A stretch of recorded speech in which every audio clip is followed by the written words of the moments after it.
weekly show devoted to the outdoor hospitality industry, hosted by Searl and Cara Csizmadia. You'll hear from special guests that focus on topics to help your business succeed, all backed by Modern Campground, the most innovative news source in the industry.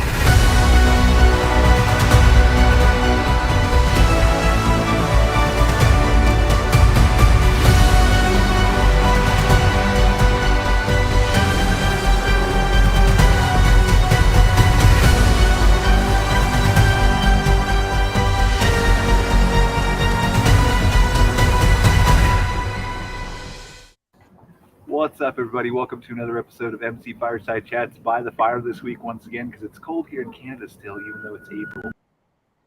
I'm really trying to sort that out with Cara still, but we haven't did it just quite yet. Kind of flipping back and forth. So super excited to have another episode here of our open discussion show. We've got a couple people joining us. Hopefully some stragglers will come in. They tell us they were going to miss the show, but they're not here yet. So we've got Mr. Scott Foos here with us and Mr. Randy Hendrickson as well as Cara, who's here with me always from the Canadian Camping and RV Council. So first, before we get started, we have a sponsored episode today. Our very first sponsored episode, probably because I've just taken so long to let everybody know that we have sponsored episodes available. We're very excited to welcome a sponsor to this show who will be sponsoring every single week, Fireside Accounting, which is why I'm sitting by a fire, right? I started this just for this accounting firm, but it's a really good company run by a woman named Lindsay Foos, who has been in the industry for many, many years. Who actually happens to be Scott's wife. Am I allowed to say that, Scott, while I'm talking about her? I feel like they would have put two and two together, but just link that up. But Lindsay, I've known Lindsay and Scott for a number of years. Lindsay owns a fantastic accounting firm. She does all the accounting bookwork for Horizon, all the properties, right, that you manage, Scott? Yep, that's right. And so, Cara, do you want to just tell us a little about Fireside Accounting? Sure, yeah, I'd love to. Spend your time focusing on growing your business, not on data entry. As experienced outdoor hospitality professionals, the team at Fireside Accounting understands the challenges of day-to-day operations for your property. It is with this detailed knowledge of outdoor hospitality operations and campground accounting best practices that they have developed a comprehensive set of services for your business's accounting needs. For more information, you can visit firesideaccounting.com. So if you guys, obviously you're campground owners and operators here, but if you're looking for somebody who really has in-depth knowledge of the industry and focuses on accounting as it relates specifically to campsites and takes advantage of all those tax discounts and codes and things that I don't even know about, because I'm definitely not an accountant, you really need to reach out to Lindsay, because she can figure out ways to save you guys taxes and do your business properly. So I really appreciate your team of Fireside Accounting sponsoring our episode here at MC Fireside Chats. And let's get started here. We're having an open discussion, right? Super excited. What's going on, Randy, Scott? What's happening? Yeah, Brian, I just mentioned to you, your audio is quite quiet, but we're picking up lots of background noise from you. For me? You. So I don't know if you have audio sitting on the computer, but oh yeah. Were you able to hear what I said, or is it all? Yeah. I got a headset. I don't know why it's not. Anyway, you guys continue while I figure that out. Great. Awesome. The beeping is more of the problem. Whatever that is. Anyway. So I apologize for that. Did we hear about Fireside Accounting? I just want to make sure, because they're really good. Okay, cool. Because I've known Lindsay for so many years, and I know how knowledgeable she is, and so I just want to make sure everybody knows that. Yeah, absolutely. I think I know for me as a former campground owner, I remember having to train my accountant the basics about campgrounds in the industry to really get to a great level of service. So I love that Lindsay's really focused on the industry and doing a great job for campground operators. And I'd love to know if there's a Canadian, if there's an option for Canadian parks through Fireside Accounting, or is she interested in expanding?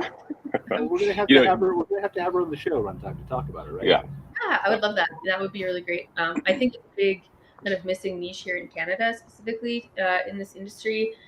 So, like I said, my accountant over the years slowly kind of really embraced it, and it turned out to be really great. But there was a learning curve there for sure. So I love that Lynn's got such a great focus on the industry specifically.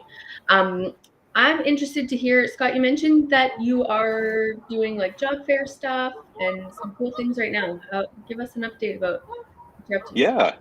Yeah, absolutely. You know, for so many park operators, April is a month of major change.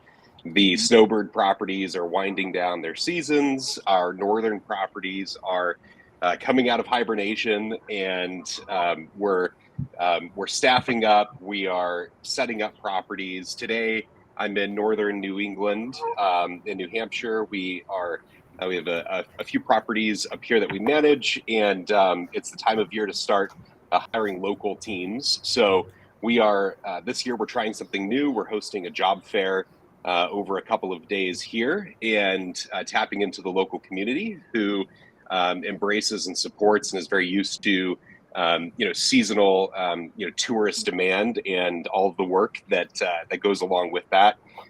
So we're tapping into that great skill set and market.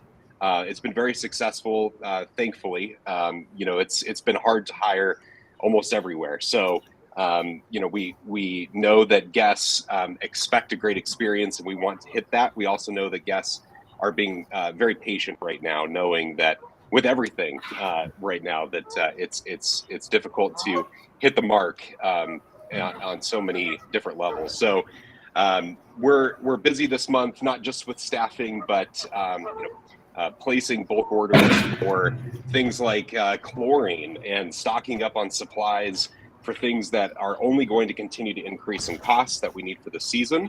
Is a great time right now to be doing it if you haven't done it already.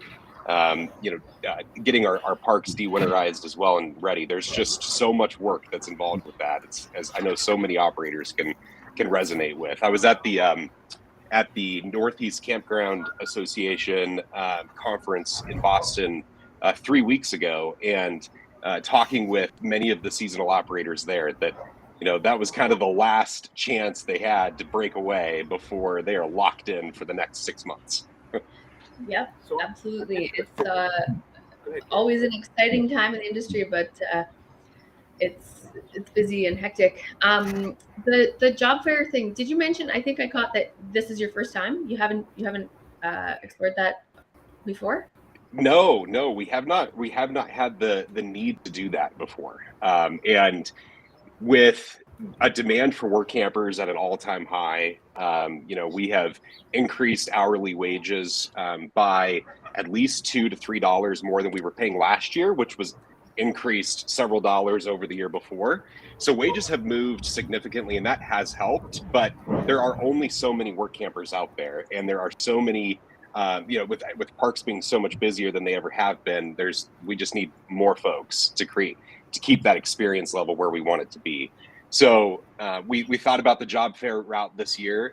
Actually, we had a great tip-off from Marcia Gavin with Normandy Farms Campground in Foxborough, which is a beautiful property. And she mentioned that they had gone through a job fair, and they had 30 people they needed to hire, and they had 30 people show up. So it's tight, but it worked for them. So we wanted to try it here, and we have filled all but 2 positions in 2 days, so it's worked out well. Amazing. Hey, Scott, I got a question for you, buddy.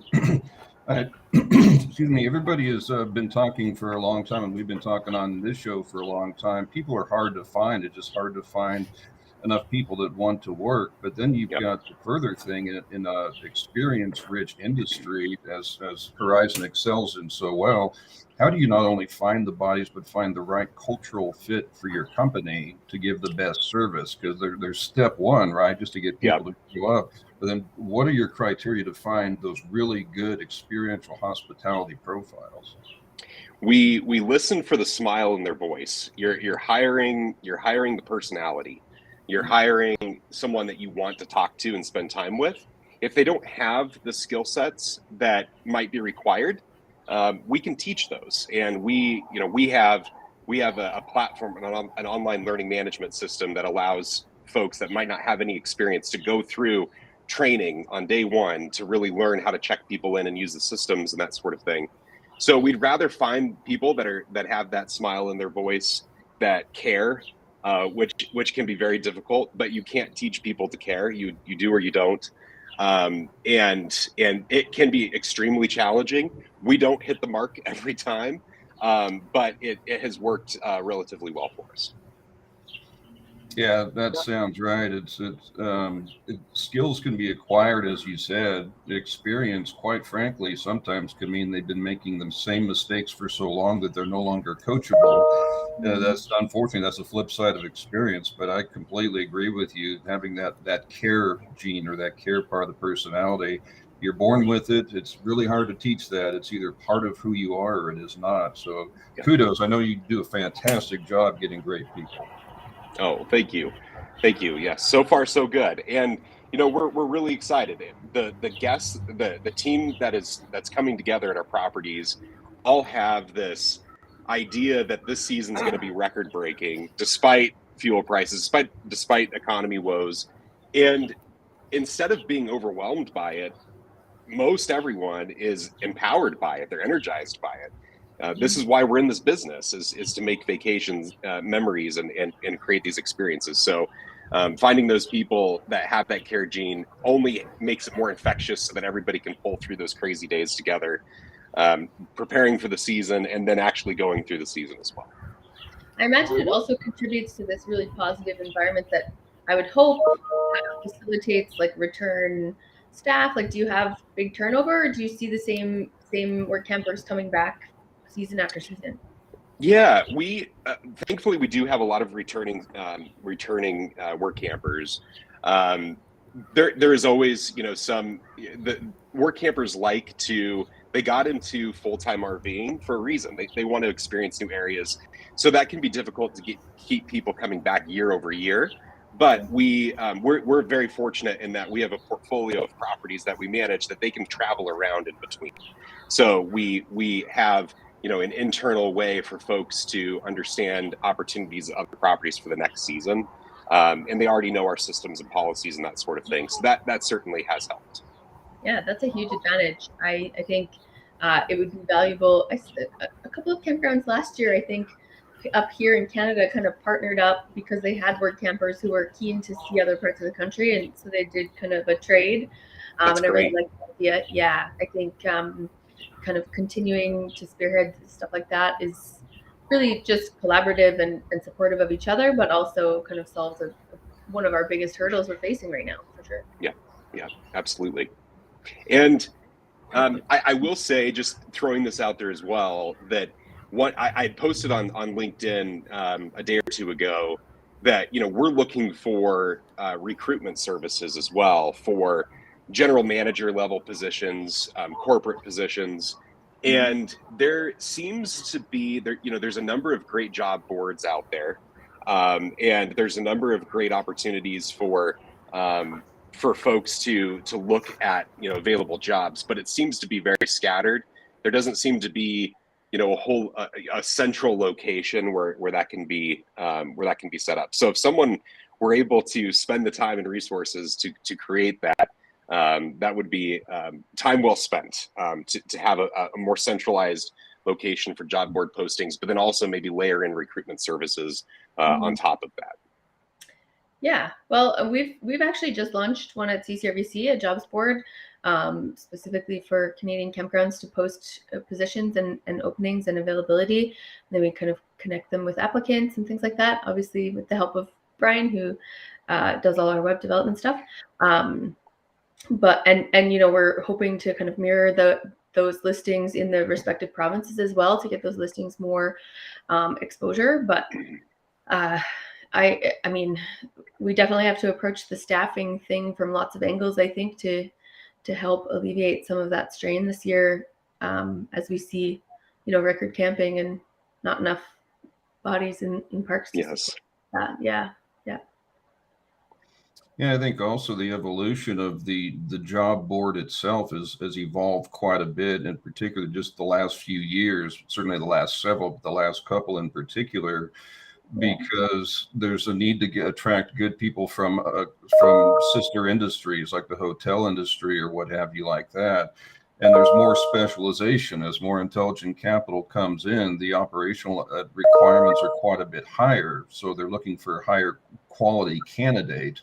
And so to be able to kind of find by level of skill or what's required by these larger companies is pretty important to find that good talent. So just throwing everybody into a heap to sort through is not as efficient as kind of targeting and segmenting by position, by role, and what have you. So there's room for that, absolutely. Yeah, no, I completely agree. Completely agree. Randy, what have you been up to? Give us your update. Absolutely bored. I sleep most of the day, and you know, a lot of solitary. Lies. You know, it's crazy. It's like we've talked about so many times before, and Scott, you and I have talked about it. We talked about it quite a bit also. There's just never been anything like this. And I think we've talked before about strategic planning used to be looking a year and ahead, and now it's trying to figure out what's happening by 4 p.m. You know, everything is just changing so dramatically, and it's no secret. We've all heard the data. The intelligent capital is coming in. They're buying properties. Gone are the days of trying to find 300 sites in the Sun Belt. Good luck. They've gone to secondary and tertiary markets, smaller properties with expansion land. And again, these aren't secrets or anything like that. It's just the natural wave of supply and demand as people look to deploy their capital and find good assets that they can reposition. That's where it's all going. So we are extremely active. We've added 2 brokers this past week. We've added a gentleman to handle marina sales for us up in the Northeast, but he has a national network because we see marinas as a very natural tie to outdoor hospitality, kind of that whole experiential thing. So we're very excited about launching that whole marina division. And again, the whole idea is not just marinas, but with a few acres adjacent to throw in some other accommodations and make it an outdoor hospitality product. We're very excited about that. We just added his name is Mark Anton, great guy. Another gentleman, David Dumanel, we just added in Texas, former Eagle Scout, former Air Force, masters in real estate. We're just very blessed and fortunate that he's agreed to come on board with United Park Brokers. He's primarily working the Texas market because that's a very active market, and that's where he's based.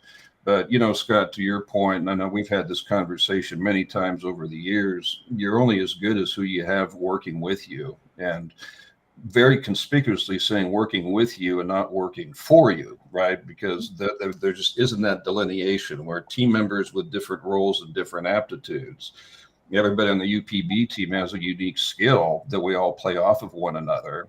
And they've got the personality and the ethics and the golden rule type of thing that, again, it's an embarrassment of riches to have these caliber of people joining the team, and we couldn't be happier. It helps us serve our clients better, makes us more efficient, and they're just at the top of their game. We're very happy and very busy. Yeah, which is great. I think it speaks to the kind of cultural foundation you've carefully cultivated for UPB. I think, you know, that stuff kind of naturally draws good people. And so I'm excited for you and happy to hear, not surprised at all, but happy to hear it's going so well. You know, the fun thing, not to get too much in the theoretical rut here, but I think we've had conversations on the show previously, and Scott, you and I've certainly had the conversations before. It doesn't have to be complicated. It's always a challenge to find good people. But with UPB, we didn't start with how are we going to sell more parks and what markets will we serve? We started by what is the culture of the company? Mm-hmm. Co-founder Peter Meyer and I just kind of sat down before we ever did anything and said, who are we? What is our mission? What are our values? And we know that anything we do in the future, we're going to reference back to, are we serving the core mission? So it all begins with a culture. Absent a culture, you can't grow anything. It's my personal strong belief. And so with that cultural basis, it's easier for people to say, I identify with the culture you're projecting. It makes sense to me. I want to belong to that. And it's the whole idea of building something together in mass with the various talents to build something collaboratively that reflects them, reflects our values. There's no greater joy in the world than going to work every day in that kind of environment. And that in turn helps us retain good people. Absolutely. It's such a cultural thing for sure. So sorry, I'm just pulling up some news here, and I'm seeing, Scott, you mentioned you're in New Hampshire right now. I'm seeing some news about a big, massive water park opening at a Jellystone right there. Are you gonna add some water park features to? You know, the one of the properties that we have up here is I'm not even going to say the river name because I will butcher it, Okay. but it's beautiful, and it has a lot of natural amenities to it. But no, no water parks up here right now. But it's a smart move, and I'm quite sure that that's a Sun community or some tie into it. Yeah, they're doing wonderful work on that. We are in Texas. We are finalizing plans to add a lazy river at a location with a break-off wading pool. You know, water is king. If you're on natural water, great. If you're not, create it, and you know, create reasons and ways for kids to be able to spend all day in the water, and you will have repeat customers. Absolutely, yeah. I mean, it looks awesome. I'm looking at photos here. It looks really great, really great. I wish we had more capability for that stuff up here in Canada. Yes, yeah. So short, it's tough to make those kinds of big investments. But yeah, we are. It's interesting to me to hear about this really positive, like record-breaking outlook for 2022 from you guys, because we are hearing concerning things this side of the border a little bit in terms of reservations kind of lagging behind last year at this point, and maybe those will pick up as things become more certain about restrictions lifting and all those kind of things here in Canada. But there is some concerns about folks kind of being able to travel in other ways again, and maybe experience different vacation styles again after quite a long period of not being able to. Do you get the sense down there that anyone is feeling that, or have you guys passed that? You've been open and things have functional for so much longer. Are you past that and we're back to business? I think we've had maybe more of a renegade culture to get back into travel, and maybe we're a little bit beyond that potentially. But you know, I can share across the portfolio of properties that we manage. I just reviewed our weekly numbers right before this call, and we are still progressing up. We have our March numbers that have come in. It's interesting. All the properties that we manage that are destination or snowbird properties meet or beat our budgets, which were pretty aggressive that we set before fuel prices started to spike. Those properties that could be maybe considered just as an example of a relation to a KOA journey or a stopover property, those properties have been a bit more affected, but we still came in at like 90% on average of budget, which is up and over last year still. So we're pleased with that. We saw such a tremendous momentum in booking heading into this year for next year that the base of reservations that was already in place was significantly high, and it was much higher than it was the year before. So while we have started to see a shift in the dynamics of stay types at properties, meaning we're seeing maybe fewer reservations come in, but the average length of stay has increased by a night or a night and a half or more. You know, and we're not discounting. We're still taking it, you know, recognizing the demand that's coming in and pricing ourselves appropriately. So we've seen this shift in booking dynamics, but the number of cancellations that we're receiving is far fewer than the number of reservations that are still coming in. It's just the reservations that are coming in are slightly different than they were before. So most of our peak properties in the summer months, the peak weekends were plus or minus 10% of where we were last year already, with occupancy that's on the books. And that's with rates that, you know, are increased somewhere up, sometimes as high as 15 to 25% over last year. So we're still very optimistic, but we are monitoring it closely. We're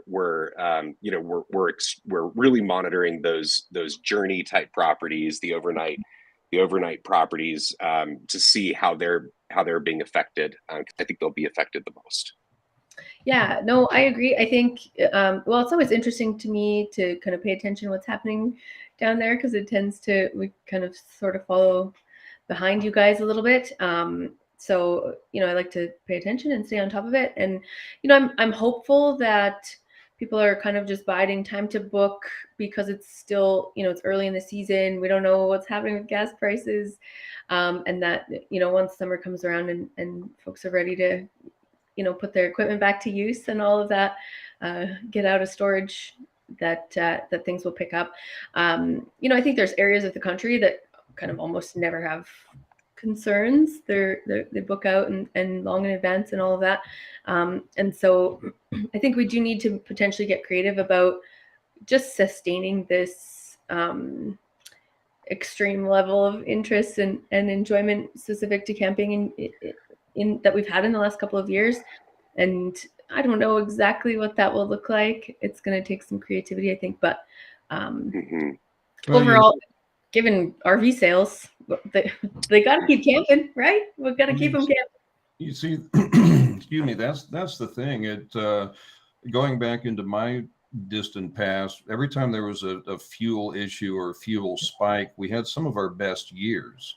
So It's not that, yeah, and it seems like a complete anomaly, right? But the truth of the matter is, if you live in LA, you may not go to Yosemite, but you'll go to Santa Barbara, but stay for a couple extra days. So to Scott's point, it's a little bit narrow band you draw from, but it's longer duration. And when you think about it from an economic standpoint, with RV sales, as you mentioned, Cara, absolutely through the roof, you probably didn't buy it to park it.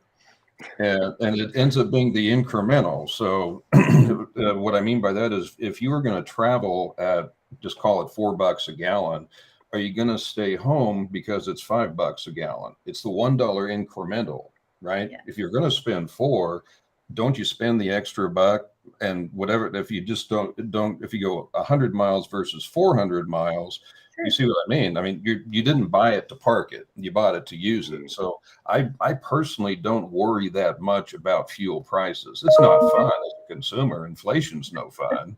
But gas prices themselves, I don't think make people park their RV. Yeah, I agree. I think it'll be interesting to see how it impacts the behavior of our consumers. And like you said, how far they travel and duration of stay.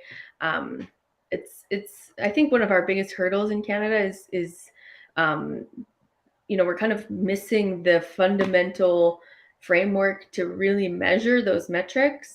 And I think we have to work hard on establishing that in a better way. We need to do better at that, because right now we're kind of measuring things oftentimes in hindsight instead of being able to make predictions and plans and be more strategic about stuff. So yeah, there's some things up here to work on, but I do agree. I think I have lots of camping friends who have said, like, we might camp less often this summer, but we're still gonna get out. We might go less far, but which is great. Obviously, that equipment investment is such a vital kind of component of that. All those decisions being made, for sure.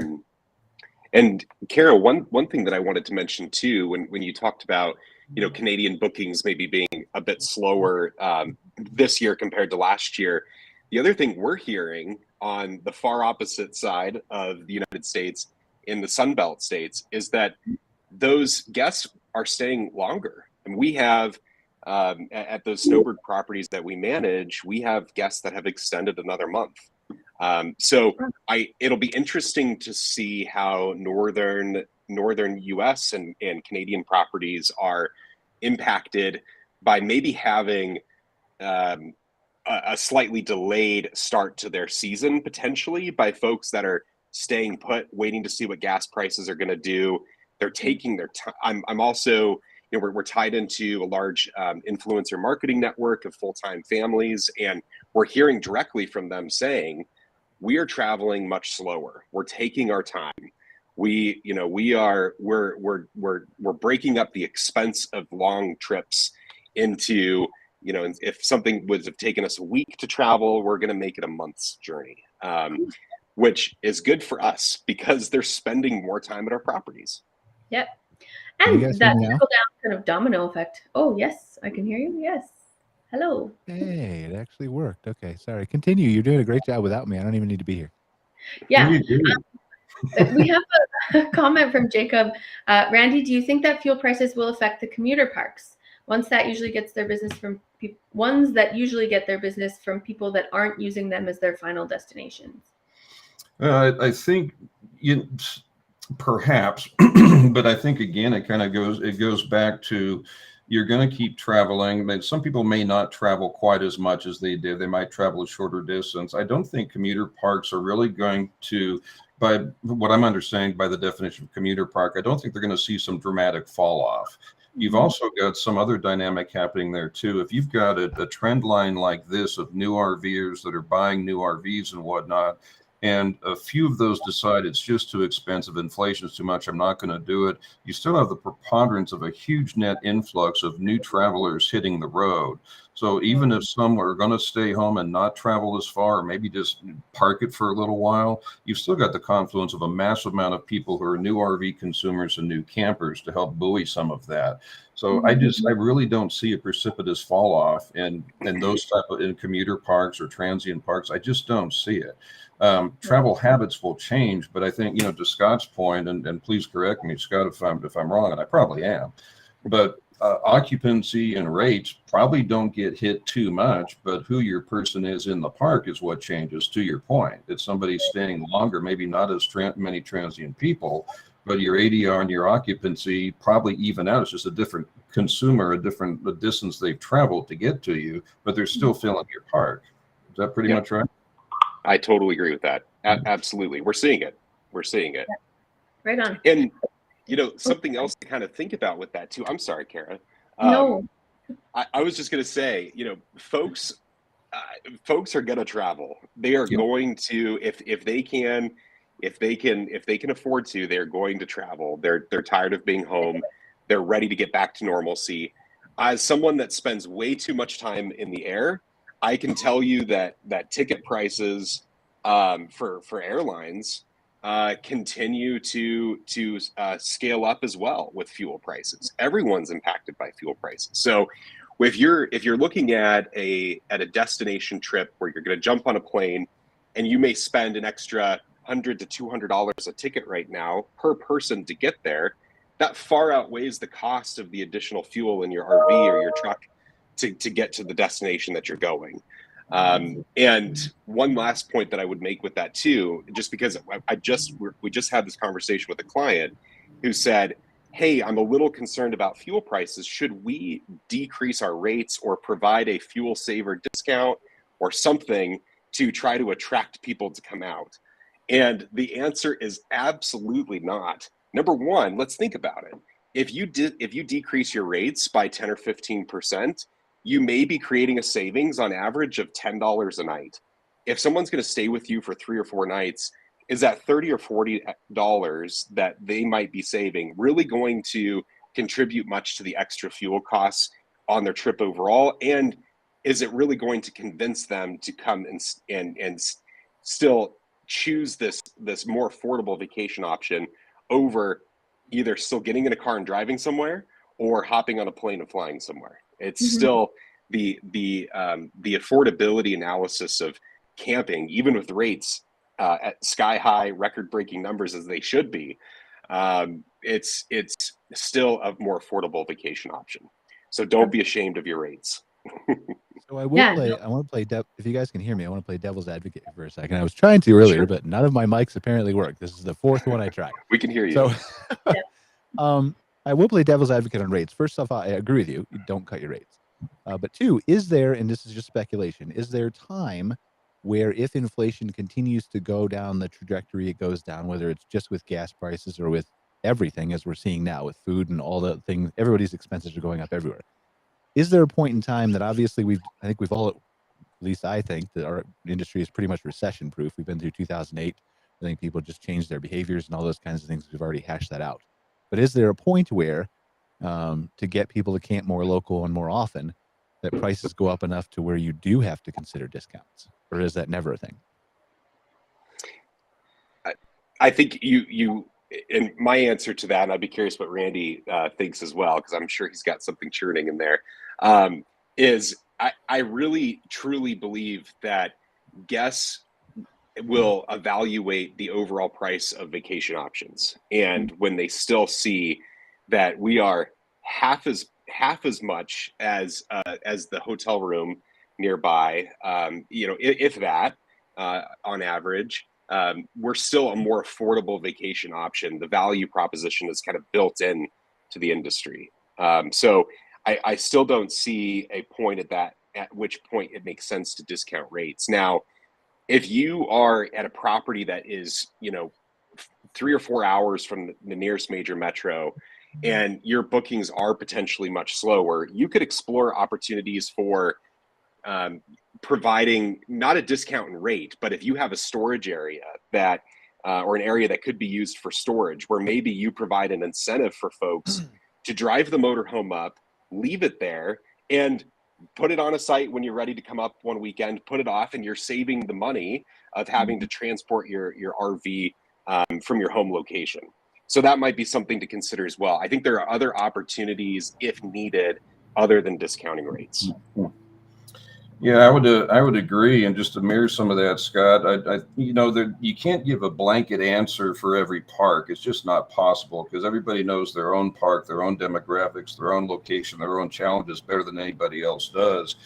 As a general rule, I don't favor discounting under almost any circumstances, and there are other ways to maximize somebody's stay. For example, without touching your rate, if you sell the zip code, which is what we love talking about, network with a local restaurant or something like that, say, hey, you want to kick in 10% off of a dinner, something like that. If you can bundle external services to your park and give somebody a better value once they do show up, that they've got a discounted meal at this place or a discounted green feeds at a golf course or something, and kind of bundle something else where you don't have to hit rates, but you give better experience, you're still going to have the consumer dollar. And the truth of the matter is, the whole idea of rate as an experience, it's hard to quantify what value an experience is. And if you have a lot of great things to do at your property, if you can sell the zip code, whatever that might be, it could be hiking, it could be museums, it could be whatever like that. Consumers want an experience and will pay for that experience. I don't think the first line of defense is to discount. I think the first line of defense is to market better about what kind of experience a consumer will have when they arrive. And that makes discounting irrelevant to the conversation. Build a better experience, cross out with local community vendors. That's how you keep attracting people without hatcheting rates.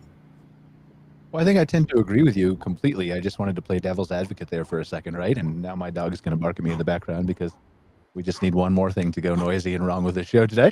But I think I tend to agree with you. I think I would keep, as an owner, some kind of a plan in place in my back pocket should I ever need something. I think if COVID has taught us anything, it's be prepared for all kinds of things to happen. But I think you're right. I think, Scott, to your point that the rates are comparable to, or not even comparable to, hotels nearby. I think for too long, many owners in this industry have been too afraid to raise their rates too quickly, whether it's dynamic pricing or $2 a year instead of what it really should be. And so I think that there's a lot of room to grow before that becomes an issue. Absolutely. Yeah, I agree.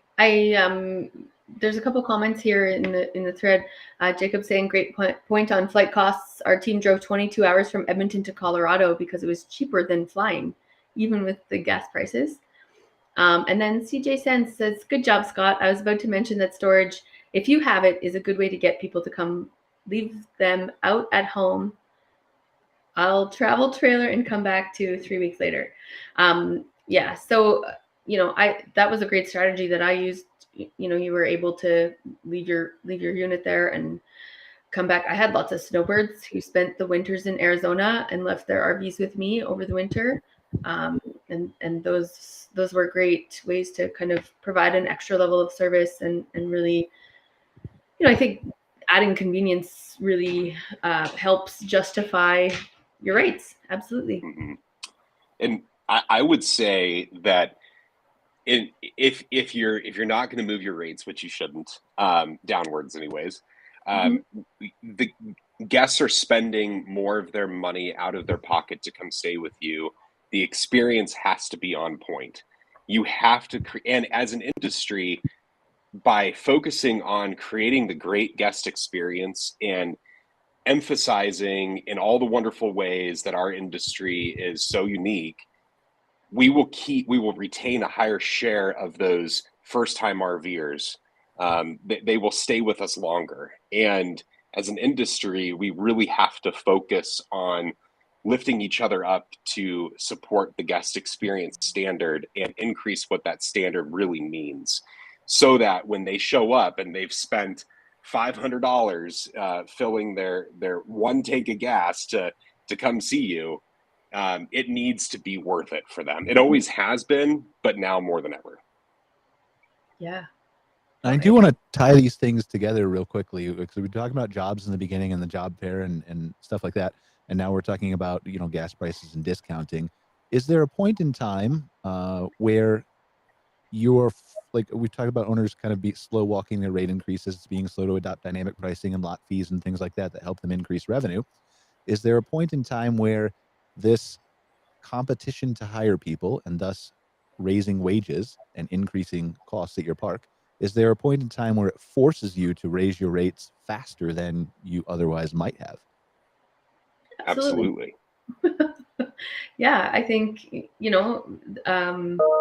it always decides. Always decides. I know the answer is yes. I guess I'm looking for some clarity on like how do you manage that? If you run into a situation, do you do it all at once? Do you scale it in? Is there any use cases that you guys have heard in the industry? Oh man, there are so many scenarios to walk through with that. I think a couple of months ago in the show, we talked when inflation really started to pick up and fuel prices were on the horizon for an increase.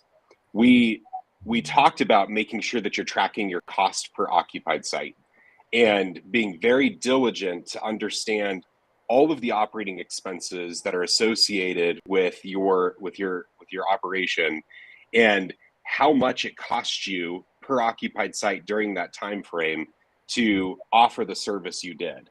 And when you're looking at a season ahead, you should be updating your budget to reflect the new rates that you're having to pay.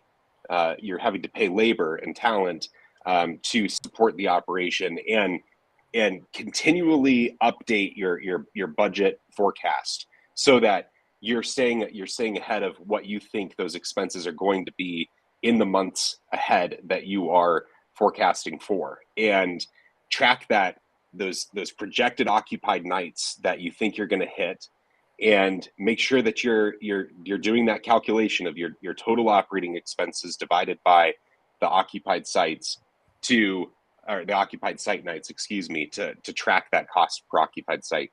Make sure that you're doing that every single week for the 3 or 4 months ahead. Randy, I'll toss it over to you if you've got something else. Well, just to be clear, before we toss it to Randy, I just want to say, which is another huge benefit of having an accounting team that's familiar with the campground industry. So thanks to Fireside Accounting for sponsoring our episode one more time. But for real, I don't like to deal with those numbers. And I know there are some campground owners who don't. And even when you do, those little nuances are so critical to not only paying attention to how you're adjusting as you're talking about, but also how you're saving money to plan for more employees in the future and things like that. So you beat me to it, Brian, and it's something we've talked about before in this show. I know and Scott, I would say this even if Fireside wasn't sponsoring it, because my love for Fireside. But the thing of it is, when you're operating a campground, you're wearing so many hats. You've got so many things to do. You're answering phones. You're fixing a pipe when it breaks. If you're a one-off owner or something like that, no matter who you are in the whole chain of this whole thing, you've got a lot of things to do. One of the last things you do is manage on a molecular level what your cost of doing business actually is. It's indispensable, I think, more so than any other cog in the wheel of operating a campground or RV parks very, very well. You've got to have campground specific accounting that's monitoring that in real time and giving you real data because it's very disheartening to get to the end of the year, the end of the month, and do a look back and say, I had no idea my cost of doing business increased by 20%, but I didn't hit my rates by that much to offset it. I just operated a non-profit for a month because I wasn't watching my expenses. And just one last little point on that. I know there's a lot of consumers that are sensitive to the idea that, oh gosh, campgrounds are charging so much now and it must be greed. Not necessarily. Inflation hits a lot of things. Goods cost more, labor costs more, permits cost more, insurance costs more. You have to, as a business, pass those on. And it's not that you're trying to make a windfall. You're merely trying to maintain margins that allow you to keep providing good services and a good experience. So again, tying it all back to accounting, if that's not really the cog in your wheel, if you're not bird dogging that relentlessly, you can really get yourself in trouble. Mm-hmm.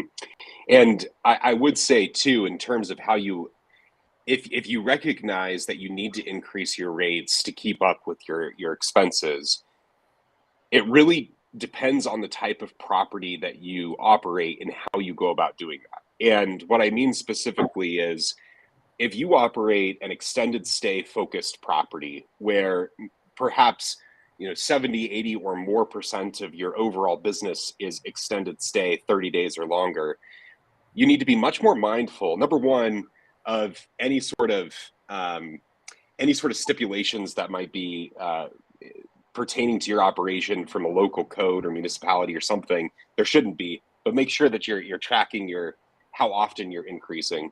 But more from an experience standpoint, from a guest perspective, you do not want to hit monthly guests with continued rate increases. That has to be planned out in advance. So you really need to understand the frequency of when you're hitting those rate increases. And when you do hit those rate increases, make sure it's enough to kind of future-proof, knowing that expenses are going to continue to increase, because you really probably won't be able to get away with increasing rates again for a long time without a lot of pushback. Bingo. Right. Oh, am I supposed to say something now? You guys were carrying the show just fine without me. What do you need me now for? No, we can keep going for hours. You know that. Yeah. I know. I mean, that's the thing. That's why I love this open discussion group of guests, because you guys have so much experience and stuff like that. But, I want to let's bring it back to jobs just for a second, because I wanted to touch on this, briefly. And my mic just wasn't working, so I couldn't ask the questions. But Scott, you said the job fair. How much is involved in setting up something like that for a park owner who is struggling with hiring? How much resources and time and effort and cost needs to go into putting something together like that, to advertising, to see the success that you guys have had? And I'll say that again, this was the first time we've gone through this, so that's been the realm of our experience with it. But it has been extremely simple, much more than I thought that it would be. Our marketing team put together a flyer that we then had our on-site GMs who are tapped into the local communities. They know the Facebook groups of the local communities, and it was free advertising primarily within Facebook and local community resources to let that job fair be known. We held it over a period of 4 hours yesterday, and we're doing 4 hours again on Saturday. And we were able to have folks reserve times during that for interviews, or it was just walk-in only. So it was very simple, especially as a place of business in the area that you're attracting talent from. You have the facility to host to this at on site at your property, and it's a great idea, if it is held at your property, to take those applicants around and have a walking interview with them. Don't sit across the table. That's the worst thing you could do, because they're not going to be sitting across the table from your guests other than maybe through a check-in experience. Walk with them, help them understand what an RV park is, or an RV resort campground is, and make sure that you feel like they're excited about it, again, because you're trying to hire that personality, you're trying to hire that care gene. And if they show no interest at all, this is just something they're showing up for, then move on. But back to your point, Brian, it was as simple as creating the flyers, finding the community groups to post them in, choosing dates and times, and it's gone extremely well. Awesome. It's interesting to walking interview thing, I wanted to, I have to say, I equate this, I used to do this at my park, but I equate it with trying to get my kids to open up and talk to me. I always load them in the car and we drive. And for some reason, when we're not facing each other, when we're side by side and we're looking that way, those kids can open up. They say all kinds of things that, they wouldn't maybe say if we were looking face to face. I think that's just human condition stuff where you kind of feel this, I don't know what it is. The side by side thing takes really the pressure off. Yeah, totally. Yeah. I love that. So I will say this, specific to your care gene, too. You and I have had conversations about that before. Randy and I have had conversations about that before, and I completely agree with you. But I think there's also an opportunity to, while you can't give someone that care gene, there is an opportunity to increase the level of care that they show based on how you treat them and what you provide them and how the benefits are at your company and all those kinds of things. And so I know that's too deep of a discussion to get into right now, but I think that there's a danger in just immediately dismissing someone because you don't necessarily see that either. Maybe they just haven't been given the opportunity before to really shine because they haven't been treated well.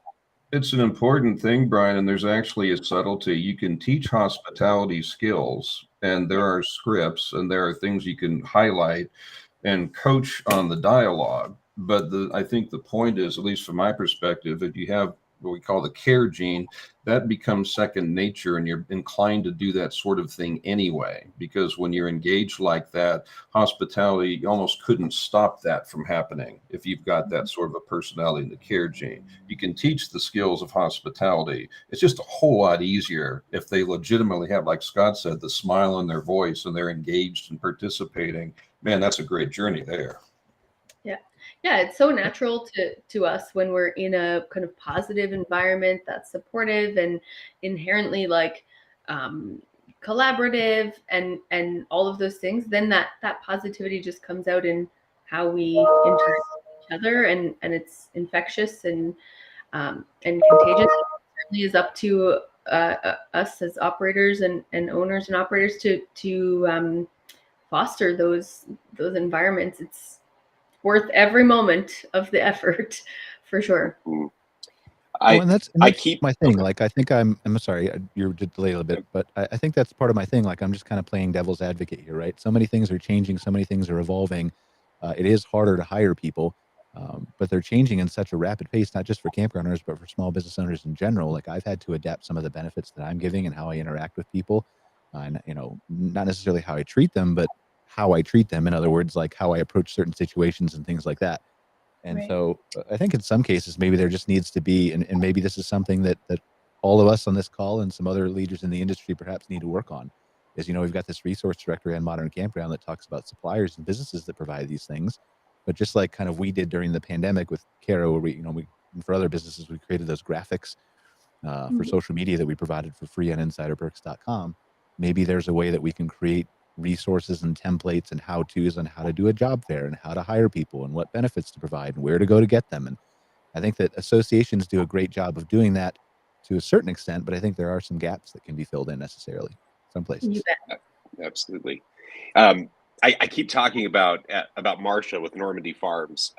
I was smitten, and she gave a speech at the NCA conference, or a talk about building a team especially with seasonal employees, and how important it is to go through and do personality quizzes and understand how people need to learn and how they best interact with others, so that you can, in the perfect world, when we're not up against almost taking anybody that is willing to come in these days, in the perfect world, taking that time to understand each and every team member, how they operate best, and view them as a puzzle. How do you put this puzzle together to extract the best talent out of each person? And then each other team member knows that this other person responds the best when I do this. And it might seem like it's a lot to keep track of and do, but it's something you can do during the hiring process. in your beginning of season employee meetings and kickoff process that won't take that much time. So to your point, Brian, there are some great personality quizzes that could be referenced back to Modern Campground that through the resources that you guys have available as you work to put this together as a great framework for how to figure out how your team operates the best. I wish I could remember which one I took. Like, it was a big, there was all kinds of tests. It was like $100 or something that I had our team take years ago. It starts with a D, I think, but it was a really comprehensive, like it gave you a 40-page breakdown of your personality and how you, like there was certain different ones for businesses, and I'll find the name of it and put it somewhere later, maybe in the comment section of the thing. But I will play that just because I'm on this devil's advocate theme, right? The flip side of that is how you behave as a boss too. And so one of the things I used to do with our employees is I took the personality test myself, and I would give them all a copy of how I am and how I act and what I like and all those things. And so I think it's a middle ground between, yes, they need to adapt to the way you do business, but you also need to adapt to them too, and making each other more cognizant of how the other person likes, behaves, traits, behaviors, things like that only sets you up for even greater success versus just the one way from the employee. Yeah, well, it's really interesting when you pay attention to those concepts. I remember early on in my years, I was quite young when I suddenly became a campground owner. And I remember really struggling to manage like the personnel dynamic where I think I feel like I remember saying to my mom or somebody I could kind of confide in saying, I feel like I'm managing a bunch of junior high school students. Like there's all this drama and stress and strain.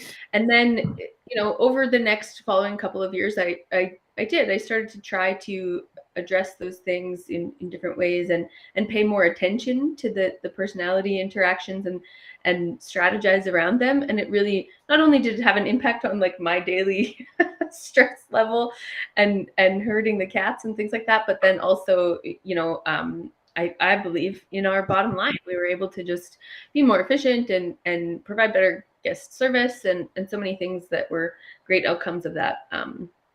It's kind of another hat to wear where you're like managing the personalities and things like that. That's and I know I'm sorry, go ahead. You have to manage the personalities for sure, and definitely all great talking points. There was a book I read many, many years ago that said, don't focus on trying to put in what's been left out, try to draw out what's been left in.